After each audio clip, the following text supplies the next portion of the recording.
தி Lord. ஆண்டவராகிய இயேசு கிறிஸ்துவின் நாமத்தினாலே உங்கள் யாவரையும் இந்த நிகழ்ச்சி மூலியமாக சந்திப்பதில் மிகுந்த சந்தோஷம் அடைகிறேன். கர்த்தர் உங்கள் யாவரையும் ஆசீர்வதிப்பாராக. இந்த காலவேளையிலும் கர்த்தரோடு கூட பேசியிருக்கிற ஒரு வார்த்தைக்கு நேராக நம்முடைய சிந்தைகளை திருப்புவோம். வேத புஸ்தகத்தில் 2 தீமோத்தேயுவின் புஸ்தகம் அதில் 1வது அதிகாரம் அதில் 7வது வசனம் அழகாய் சொல்லப்பட்டிருக்கிறத பாருங்க. தேவன் நமக்கு பயமுள்ள ஆவியை கொடாமல் பலமும் அன்பும் தெளிந்த புத்தி உள்ள ஆவியை கொடுத்திருக்கிறார்.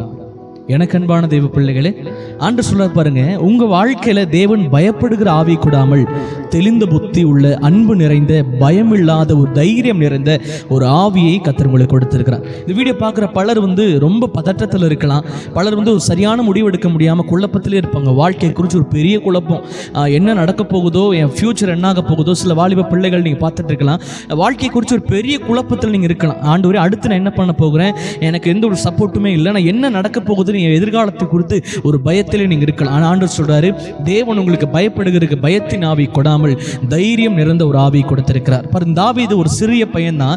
ஆனால் பாருங்க, இஸ்ரவேலின் தேவனை நிந்தித்த உடனே அந்த தாவீதுக்குள்ள இருந்த அந்த கர்த்தருடைய வல்லமை அவனது அந்த ஜனங்களுக்கு முன்பதாக மகிமையான காரியங்களை செய்து முடிக்க கர்த்தர் அந்த தாவீது கொடுத்து பெரிய காரியங்களை செய்தார். பாருங்க, கோலியாத் சொல்றான், இந்த இஸ்ரவேல் ஜனங்களுக்குள்ள யாரும் ஆம்பளை இல்லையாப்பா அப்படின்னு சொல்லி கத்தும்போது இந்த சின்ன பையன் தாவீது அந்த கோலியாத்தை ஒரே ஒரு கூழாங்கலினாலே தைரியமாய் முன் வந்து அவனை அடித்தான் என்று வேதத்தில் வாசிக்கிறோம். தேவ பிள்ளைகளே, ஏன் தாவீது முன்னாடி போய் அடிச்சாரு?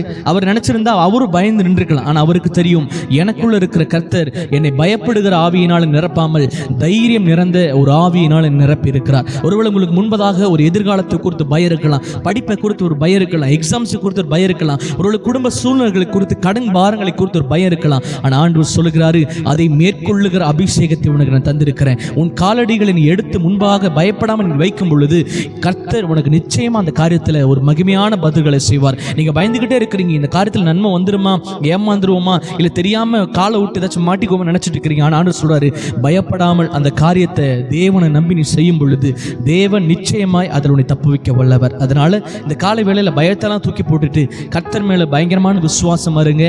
பயப்படாத ஆவியை உங்களுக்கு தந்து கர்த்தர் நடத்துவாராக. Have a blessed day. God bless you.